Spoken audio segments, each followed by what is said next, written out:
Today's video is going to be about the blood vessels in the pelvis, and we're using this male model. If you zoom in on this picture from the dissector, we see the common iliac artery bifurcating into external iliac and internal iliac.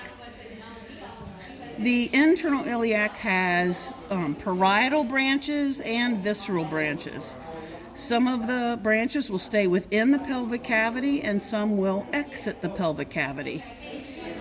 So we're going to look at this iliolumbar artery and the umbilical artery first on the model. Notice the iliolumbar makes a U-turn and heads back up towards the psoas major muscle. The umbilical artery is going across the pelvic cavity, and it ends and becomes obliterated and then is called the medial umbilical ligament. Arising from the umbilical artery, there are usually multiple superior vesical arteries that supply the bladder. I'm going to disassemble the model. I'm going to remove the bladder and the prostate, and then we're going to look at the vessels. So here's the common iliac artery, external iliac, internal iliac. This artery is the iliolumbar artery that's making a U-turn and going back superiorly, and this is the psoas major muscle. If we look at this artery right here, that's the umbilical artery. And if you notice on the model, it changes from red to gray because after the final superior vesical artery, it becomes fibrous because it's no longer a patent artery, it's a remnant of an artery, so now it's called the medial umbilical ligament. It will ascend on the posterior surface of the anterior abdominal wall to go to the umbilicus. So hanging off of or branching off the umbilical, these arteries are the superior vesical arteries supplying the bladder. Okay, let's go back to the picture. And if you notice, we've got three arteries here going into the pelvic cavity. This is the superior gluteal artery, the inferior gluteal artery.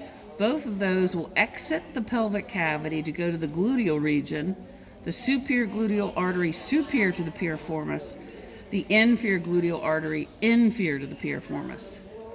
This artery is called the internal pudendal artery, and it's going to exit the pelvic cavity through the greater sciatic foramen inferior to the piriformis and travel with the pudendal nerve.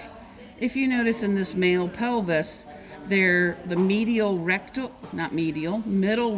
is here and inferior vesical is here. We won't see those two branches on the model. Let's go back to the model.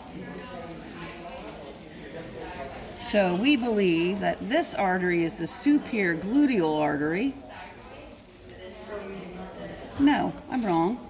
I correct myself. This is the superior gluteal artery passing between the lumbosacral trunk, which is in white, and the S1 VPR, which is in white. So that's superior gluteal artery. That will exit the greater sciatic foramen superior to the piriformis to get to the gluteal region. This is the inferior gluteal artery that's going to exit the greater sciatic foramen inferior to the piriformis to go to the gluteal region. And this is the internal pudendal artery. So maybe this is one of the branches off the internal pudendal, but we won't try to name it. Finally, this is the obturator artery.